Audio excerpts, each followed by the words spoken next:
Welcome back, everybody. And here I am. I thought we'd have a little bit of variety. I'm out in the middle of a cornfield. Actually, it's in my backyard. But anyway, the thing that I was noticing most about this week is just how agriculture and livestock raising really is a mainstay in the Midwest. And to think that all started in Mesopotamia. The Sumerians were the first to creatively respond to their environment and, with the help of their inventions, take care of the land. Let's take a moment and look at the simple map of the Fertile Crescent. Note that Mount Ararat is to the north, and the Tigris and Euphrates start their journey from the mountains and head into the Persian Gulf. Let's take a look.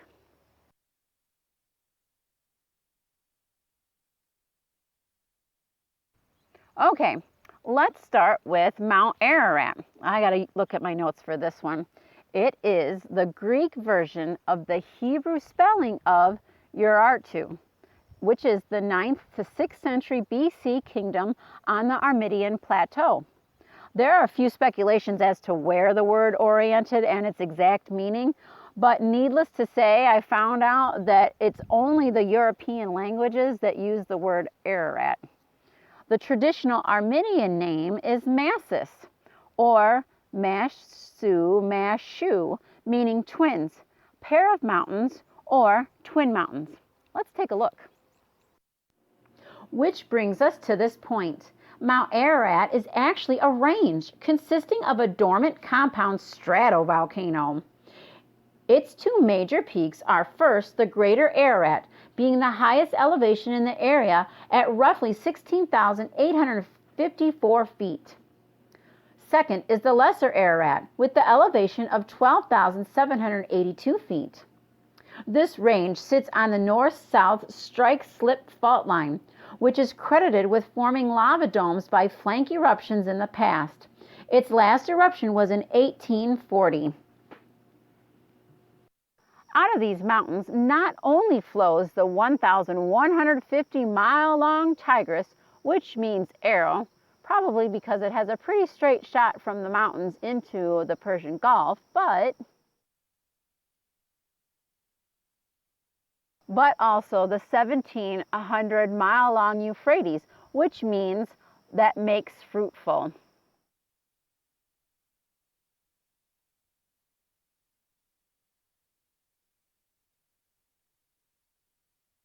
Thanks to this setup, let's see how this land is so fertile. The YouTube video I want you to watch next is a fun way to see how it may have been to be a Sumerian in ancient times. This video also touches on the many inventions this culture gifted us with. It also gives you an idea of their theology as naturalists and polytheists. But we'll talk about that more later. If you go to your email, I sent you a link to a page I want you to watch. This is the best way to honor copyright laws. When you are done watching, come back to this lesson. See you in a bit. Everybody. Now, I know that was a very simple video, but the information was good and it touched on pretty much everything. And you know what? After a long day of school, sometimes it's just nice to have something simple. And being that it was a simple video, I know that you're not going to mind this next bit of a surprise. Guess what? It's a pop quiz. So, this should be easy. Go ahead and take a few minutes, grab a piece of paper and a pencil, okay? Once you have your paper and pencil, put your name at the top of the page and label it Pop Quiz. And then number your paper 1 to 7. I'll give you a few minutes. Let's begin. Number 1. What city-state did this narrative take place in? Which city-state did the video take place in? Number 2, what did they learn to do first to control the flooding? What was the first thing they did to control the flooding? Number 3, besides inventing the plow, what did they invent using the moon and the stars?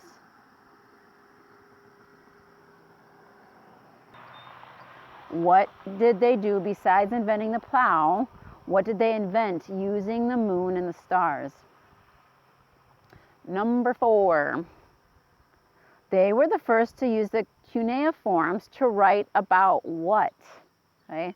What did they first use cuneiforms to write about? Number 5. What did they use to build their buildings with? Which looked like it had been really hard. What did they use to build their buildings and their temples with? Number 6. How many years did a slave have to be a slave before they were set free? How many years were the slaves a slave before they were set free? And lastly, Nippur's god was the god of what? In the temple in Nippur, what was the temple of the god? Now that wasn't so bad. Good job, you guys. Don't forget to email it with your homework, okay? As you learned, the city-states didn't stay independent for long. Sargon of Akkad fought against the city-states, taking over and uniting them under his Hammurabi. Honestly, this is not your turn. It's not even your chapter. We're not talking about you. Quit hogging the space. Get it? Hogging the space. Never mind. Step aside. That's a wee bit better. All right, so anyway, Sargon of Akkad had fought and took the city-states under his rule. My pastor, Jed Carey, visited the Oriental Museum in Chicago, and in 1928 through 29, the Institute's archaeologists had been a part of an excavation of the throne room courtyard of Sargon, I believe, and were given Lamassas and other relics and artifacts as part of the division of the find. Lamassas were colossal human-headed winged bulls that guarded all the entrances.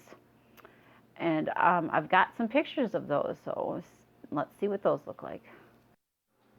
Here is a sketch from the museum of what the Lamassas would look like. And here also at the museum is an actual lamassu, which stood over 10 foot tall. And yeah, that's a picture of my pastor. Here is a picture of the ruins in Ur, with the ziggurat of Ur in the background. Archaeologists John George Taylor and Charles Leonard Woolsey started excavating in 1853 through 54, and then more work was done in 1922 through 1934.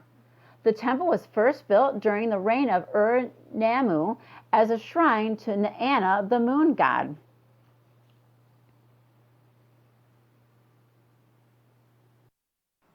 Hi, everybody. All right, our next thing we're going to watch is Bible Lands Museum director Bob Stansel had a discussion about ancient Sumerians. One of his interesting relics that he shows and tells about is a replica of a find unearthed by Charles Woolsey during the excavation near the ziggurat of Ur. It is called a royal standard of Ur, dating back to Abraham's time, and coincidentally, part of our history lesson. Let's watch.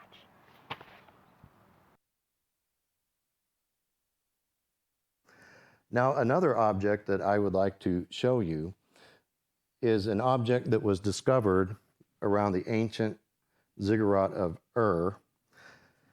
And the archaeologist that discovered this was Woolsey.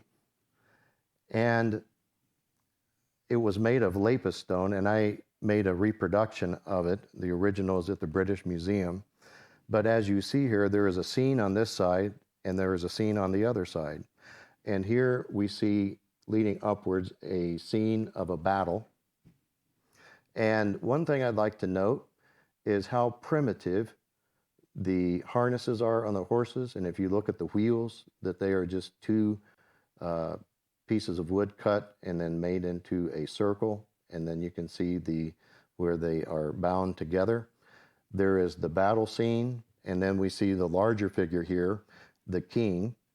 And look at the ancient clothing that is very primitive. And recall that Abraham moved from this area, Ur, to where God told him to go to the promised land.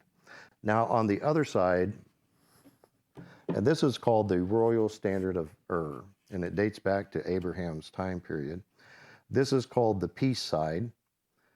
And we see here them bringing the spoils of war back in a banquet at the top row, and the king seated, and their skirts, which are either leather or grass type skirts that we see there. Very interesting. And as we think about that, now there's one other image here that I want to bring to your attention, just as a point of reference. This image here is found in other art in this area.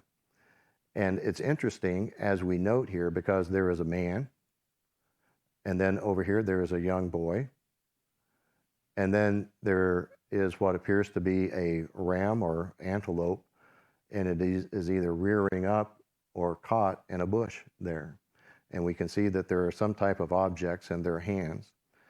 And Abraham, being from this area, and then having rescued the kings of Sodom and Lot from the kings of the east that came and took them captive,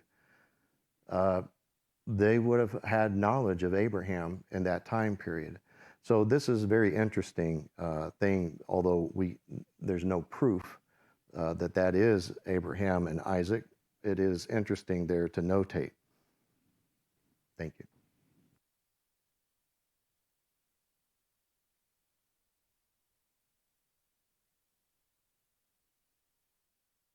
All right, if you've noticed in that last clip, the director was talking about a piece that showed up in the Mesopotamia video that we watched earlier. I just think it's super cool that a possible Bible story engraving shows up on an ancient relic somewhere else. I just thought that was super cool. But anyway, the last part of our lesson today is going to be about the Epic of Gilgamesh. And so before we briefly talk about that, I had also sent you a link on your email to a short clip of the Epic of Gilgamesh being sung. Okay, some things I want you to notice while you're watching it again, perhaps, is that it's recorded in the courtyard of Nebuchadnezzar's palace in Babylon. The man singing it and playing is Peter Pringle, and is a renowned artist from Canada. And the other thing is he sings it in ancient Sumerian language, which I think that's super cool. His instrument that he's playing is a long-necked lute with 3 strings. It is known as a gishgudi and is tuned to G, G, and D. Instruments like these are still being used today, but the strings are usually made out of wire. This one and the original ones were made from guts. Yes, the strings were made from guts. Lovely. But anyway, with all that being said, go ahead and watch the clip song if you haven't already, and then I'll meet you back here in a minute. Back, everybody. Wasn't that just sort of kind of cool? I don't know. I liked it. The Sumerian language, to think of how that sounded thousands of years ago, was sort of very sharp but eerie. I liked it. It was cool. But anyway, back to the Epic of Gilgamesh itself. A little back history I found out was that during the excavation in 1839, Austin Henry Layard discovered thousands of broken tablets in the ruins of the Palace of Nineveh. Again, later on in 1853, Rassam, Layard's partner and successor at Nineveh, had dug up a part of the library there, which also contained parts of the Epic of Gilgamesh. The poem's importance, though, wasn't realized until 20 years later by a man named George Smith, who was a member of the newly started Biblical Archaeology Society, when he had made note to some other people there that in the Assyrians' tablets he had found an account of the flood. Well, then a lot of more people thought, let's go back and look things up. Since then, many tablets of cuneiforms have been found and deciphered. some of the Epic of Gilgamesh, many of the transitions and the transactions of the king and the priests and their workers. This was a great help to the archaeologists and the museums in helping to understand the lives of the people in Ur and Uruk and Nippur. The epic itself must have been very popular because they found it in several other languages. They found it in the Hittite imperial capital. They found it in the different languages of the Semitic Akkadian, the Indo-European Hittite, and the Hurrian languages. The flood account added to the epic was part of the 11th of 12 tablets that originally made it up. It's not part of the original story. It was kind of fit into the framework of it, but it's the part I kind of just want to talk about. The epic's flood is different than the biblical account. It comes after many of the gods tried destroying the humans by pestilence, famine, and drought. 3 gods were in charge of the flood. Ishtar, the goddess of war, oversaw most of it. Enlil was in charge of the storms. And Ea saw that one of the race of man would live. Ea was probably like the supreme, the god over the gods kind of a thing.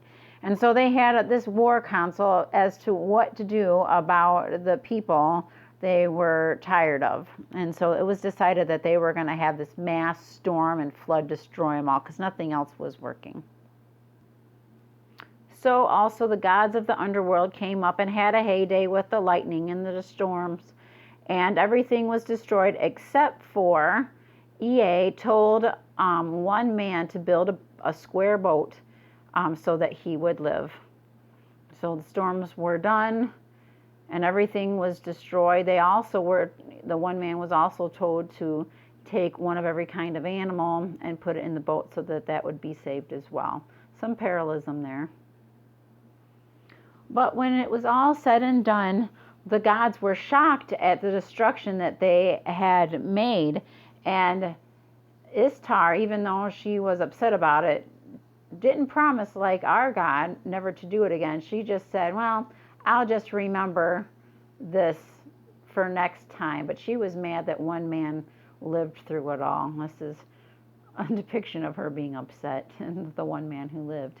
But there's also the story of the animals being released out of the boat and the sacrifice. And instead of a covenant promise being made to never do that again and a promise of redemption to come, the one man who lived got immortality, but that was it. Nobody else did. There was no covenant promise. And so when the Sumerians worshiped their gods, they were constantly working to please them, and they never knew if they would live with the gods someday. That's what they were working for.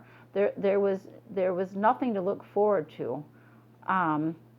There was no covenant promise like we have. We know that we can have a relationship with the Lord and live with Him someday in eternity. Well, they tried for that, but never had that assurance like we can have. Lots of things that are parallel with the Epic of Gilgamesh, and a lot of things that are sadly, these people were left hanging and left wanting in the balance. So anyway, I hope that you guys enjoyed chapter 2, and I look forward to talking with you guys next week when we go through chapter 3. See you then. Well, Ham, Mom says I'm done recording, so I guess this is the end. Ham, really?